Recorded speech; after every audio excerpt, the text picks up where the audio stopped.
Hi friends, welcome to VIP பஸ்னி channel. இன்றைக்கி என்ன பார்க்க போகிறோன்னா, கவுனி அரிசியில் இடியாப்பம் எப்படி பண்ணலான்னு தான் பார்க்க போகிறோம். ஹெல்த்தியான ஒரு ரெசிபி கூட இது. ஆக்சுவலாக அந்த காலத்தில் வாழ்ந்தவங்களாம் இந்த மாதிரி கவுனி அரிசி அப்படி யூஸ் பண்ணி தான் வாழ்ந்தாங்க. ஸோ நாம் இப்போலாம் இதை யூஸ் பண்ணுறதே இல்லை. ஸோ இனிமேல் நம்ம வந்து கொஞ்சம் கொஞ்சமாக அந்த காலத்தில் வாழ்ந்தவங்க மாதிரி நம்மளும் இந்த மாதிரி செஞ்சு சாப்பிடுவோம். அப்போ தான் நாமளும் 100 வயசுக்கிட்ட கண்டிப்பாக வாழ முடியும். ஸோ இந்த ரெசிபி எப்படி பண்ணலான்றதை வாங்க வீடியோஸ்கில் போய் பார்க்கலாம். வீடியோஸை ஸ்கிப் பண்ணாமல் பாருங்கள், அப்போ தான் எப்படி பண்ணுறேன்னு தெரியும். ஃபஸ்ட் டைம் சேனலில் பார்க்குறவங்களா அப்படின்னா சப்ஸ்கிரைப் பண்ண கொஞ்சம் கிளிக் பண்ணிக்கோங்க. பக்கத்தில் இருக்கிற பெல் ஐக்கானை கிளிக் பண்ணும்போது ஆல்ன்ற ஆப்ஷன் கொடுத்தீங்கன்னா நான் போடுற வீடியோஸில் ஆன் த ஸ்பாட்டில் வந்து சேரும். வாங்க வீடியோஸ்குள்ளே போகலாம். நாம் இன்றைக்கி கவுனி அரிசியில் தான் இடியாப்பம் பண்ண போகிறோம். ஸோ அதனால் நான் கவுனி அரிசி எடுத்திருக்கேன். கவுனி அரிசி பார்த்திங்கன்னா இப்படி தான் இருக்கும். இதுக்கு பேர் பார்த்திங்கன்னா கருப்பு கவுனி அரிசின்னு சொல்லுவாங்க. நமக்கு ஷாப்லேயே இந்த கருப்பு கவுனி அரிசி மாவு பார்த்திங்கன்னா நமக்கு அவைலபிளாகவே கிடைக்கிது. ஸோ அப்படி யூஸ் பண்ணாலும் பண்ணலாம். இல்லை நீங்களே கூட ரைஸ் வாங்கிட்டு வந்து வெயிலில் போட்டு கழுவி காய வச்சு அதுக்கப்புறம் மிஷினில் கொடுத்து கூட அரைச்சி எடுத்துக்கலாம். நான் வந்து மிஷினில் கொடுத்து அரைச்சி எடுத்துகிட்டு வந்த பவுட்ரு தான் இந்த மாதிரி இருக்குது. இல்லைனா நிறைய பேர் வந்து மிக்சியில் கூட அரைக்கலாம். வீட்டில் நம்ம இருக்கிற அஸ்யூஷுவல் மிக்சியில் கூட நம்ம 3 டைம்ஸ் கிட்ட போட்டு அரைச்சி கூட எடுத்துக்கலாம். அதை ஜலிச்சு எடுத்திங்கன்னா இந்த மாதிரி பவுடராகவும் கூட வரும். ஸோ நான் வந்து எப்பயுமே வந்து மிஷினில் கொடுத்து மொத்தமாக வாங்கி அரைச்சி வச்சுக்குவேன். தேவையான போது அப்பப்போ நம்ம நிறைய யூஸ் பண்ணிக்கலாம். நமக்கு கம்ஃபர்டபுளாகவும் இருக்கும். ஸோ அந்த மாதிரி நான் இன்றைக்கி எடுத்திருக்கேன். 1 கப்பு அளவு கவுனி அரிசி மாவு எடுத்திருக்கேன். ஸோ இதை நம்ம ஒரு பாத்திரத்தில் சேர்த்துக்கலாம். ஃபஸ்ட்டு வந்து நம்ம எப்படி ஆஸ்யூஷுவல் நம்ம வந்து மாவு பிசைவோமோ அந்த மாதிரி தான் பிசைய போகிறோம். தேவையான லைட்டாக உப்பு சேர்த்துக்கலாம். 1 ஸ்பூன் கிட்ட ஆயில் சேர்த்துக்கலாம். ஆயில் எதுக்காக சேர்க்குறோன்னா நம்ம புழிஞ்சு விடும்போது நமக்கு வந்து ஒட்டாமல் வரும். ஸோ அதுக்காக தான். தண்ணி நல்லா சுட சுட கொதிக்க வச்சு அப்படியே நம்ம ஊற்றணும். ஆற வச்சு ஊற்றாதீங்க. அப்படியே கொதிக்க தான் ஊற்றணும். இந்த மாவில் தேவையான கொஞ்சம் கொஞ்சமாக தண்ணி சேர்த்து இதே மாதிரி கரண்டி வச்சு மாவு ஃபுல்லாக மிக்ஸ் பண்ணி விட்டுட்டே இருந்தீங்கன்னா கரெக்டாக இருக்கும். நமக்கு நல்லா திக்காக மாவு வரும்போது அப்போ தண்ணியை நீங்கள் ஸ்டாப் பண்ணிவிட்டு நல்லா ஆற வச்சதுக்கப்புறம் மிக்ஸ் பண்ணி விட்டிங்கன்னா கரெக்டாக வந்துடும் நமக்கு. இந்த கவுனி அரிசி பார்த்திங்கன்னா கொஞ்சம் நமக்கு சீக்கிரம் குக் ஆகாது. ஏன்னா அந்த காலத்து ரைஸ்னால் நம்ம வந்து எல்லாமே பச்சரிசி மாதிரி இருக்கும்னு நினைக்கக்கூடாது. இது கொஞ்சம் ஹார்டாக தான் இருக்கும். ஸோ அதனால் நல்லா நம்ம ஸ்டீம் பண்ணி வேக வச்சு எடுக்கணும். அதேமாதிரி ஹாட் வாட்டர் நம்ம கொதிக்க ஊற்றுறது தான் நமக்கு நல்ல ஸ்டீம் ஆகி கிடைக்கும். இந்த கருப்பு கவுனிஸில் நிறைய பெனிஃபிட்ஸ் இருக்குது. ரொம்ப நல்லது இது உடம்புக்கு. பார்த்திங்கன்னா நம்ம அஸ்யூஷுவல் ஒயிட் ரைஸை யூஸ் பண்ணுறத விட இல்லை நமக்கு அதிகமான புரதச்சத்து இருக்குது. அதுமாதிரி விட்டமின்ஸு, ஊட்டச்சத்து, நார்ச்சத்து எல்லாமே நமக்கு கண்டிப்பாக இந்த ரைஸில் நமக்கு கிடைக்கிது. ஸோ அதனால் கண்டிப்பாக இதை மிஸ் பண்ணாமல் வீக்லி ஒன்ஸ் இந்த மாதிரி ரெசிப்பியாக செஞ்சு கிட்ஸுக்கு, பெரியவங்களுக்கு எல்லாத்துக்கும் கொடுங்க. லைக் பண்ணி சாப்பிடுவாங்க. ஹாட் வாட்டர் சேர்த்ததுக்கப்புறம் இந்த மாதிரி கரண்டி வச்சு ஃபுல்லாக மிக்ஸ் பண்ணிக்கோங்க. அப்போ தான் கரெக்டாக இருக்கும். ஏன்னா நம்ம வந்து கையால் நம்ம மிக்ஸ் பண்ண முடியாது. ஏன்னா நமக்கு சுட ஆரம்பிக்கும் மாவு எல்லாமே. ஸோ ஆல்மோஸ்ட் நல்லா லைட்டாக ஆறுனதுக்கப்புறம் நம்ம கையை வச்சு இந்த மாதிரி ஃபுல்லாக மிக்ஸ் பண்ணிக்கலாம். கரெக்டாக இருக்கும். மாவு நல்லா சப்பாத்தி கன்சிஸ்டன்சி மாதிரி கொஞ்சம் பிசைஞ்சிக்கோங்க. நமக்கு அப்போ தான் புழிஞ்சு எடுக்கும்போது கரெக்டாக அந்த ஷேப்பு வரும். ஸோ உங்களுக்கு மாவு ரொம்ப டைட்டாக இருந்துச்சுன்னா கொஞ்சம் லைட்டாக ஹாட் வாட்டர் அப்பப்போ ஊற்றி இந்த மாதிரி மிக்ஸ் பண்ணி நீங்கள் பிசைஞ்சிக்கலாம். இடியாப்ப குழவியில் போட்டு புழிஞ்சு எடுக்கும்போது கொஞ்சம் ஈஸியாக வந்துடும். ஸோ இப்போ நம்ம ஆல்மோஸ்ட் நல்லா நம்ம மிக்ஸ் பண்ணி நல்லா பிசைஞ்சாச்சு. சப்பாத்தி மாவு கன்சிஸ்டன்சி மாதிரி நல்லா திக்காக பிசைஞ்சிக்கோங்க. அப்போ தான் நமக்கு கரெக்டாக இருக்கும்.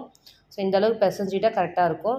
கொஞ்சம் நேரம் ஊறட்டும். ஒரு 10 நிமிஷம் நம்ம அதுக்குள்ளே வந்து தண்ணி ஸ்டீம் பண்ணிக்கலாம். ஃபஸ்ட்டு இட்லி குண்டான் எடுத்துக்கலாம். தேவையான அளவுக்கு தண்ணி சேர்த்துக்கலாம். ஃபஸ்ட்டு தண்ணி ஊற்றி நல்லா கொதிச்சதுக்கப்புறம் நம்ம வந்து இடியாப்ப குழவியில் மாவு போட்டு புழிஞ்சு வச்சிடலாம். இப்போ ஃபஸ்ட்டு ஸ்டவ்வை ஆன் பண்ணிவிட்டு எடுத்து வச்சுக்க தண்ணியை அப்படியே நம்ம தூக்கி ஸ்டவ் மேலே வைக்க போகிறோம்.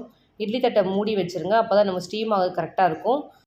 தண்ணி நல்லா கொதிக்கணும். கொதிச்சதுக்கப்புறம் நம்ம வந்து இடியாப்ப தட்டத்துக்கு உள்ளே வச்சுன்னா நமக்கு டக்குன்னு குயிக்காக நமக்கு வெந்துடும். ஸோ வந்து தண்ணி நம்ம கொதிக்க வச்சுருக்கோம். இப்போ நம்ம வந்து இடியாப்ப குழவி எடுத்துக்கலாம். இந்த மாதிரி இடியாப்ப குழவி வாங்கிக்கோங்க வுட்டில். இதுதான் கொஞ்சம் நமக்கு நல்லாயிருக்கும்.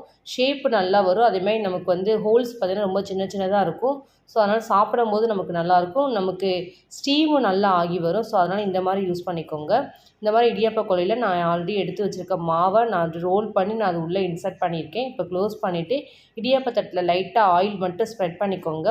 ஸ்ப்ரெட் பண்ணிவிட்டு இதே மாதிரி புழிஞ்சு விட்டிங்கன்னா ரொம்ப ஈஸியாக இருக்கும். இது ஆக்சுவலாக அப்படியே நல்லா அழுத்தம் கொடுத்து அப்படியே புழிஞ்சு விட்டிங்கன்னா ரொம்ப ஈஸியாக இருக்கும் இது. ஸோ இந்த மாதிரி புழிஞ்சு விட்டதுக்கப்புறம் இன்னொரு பிளேட்டில் எடுத்து இதே மாதிரி நம்ம புழிஞ்சு விட்டுக்க போகிறோம். உங்களுக்கு புளியும் போது மாவு கொஞ்சம் டைட்டாக இருந்துச்சுன்னா நீங்கள் ஹாட் வாட்டர் திரும்பி ஊற்றி கூட லைட்டாக மிக்ஸ் பண்ணிவிட்டு கூட இந்த மாதிரி நீங்கள் புழிஞ்சு விட்டுக்கலாம். ஈஸியாக இருக்கும். ஸோ எனக்கு கரெக்டாக இருக்குது. ஸோ அதனால் நான் அப்படியே புழிஞ்சு விட்டுக்கிறேன்.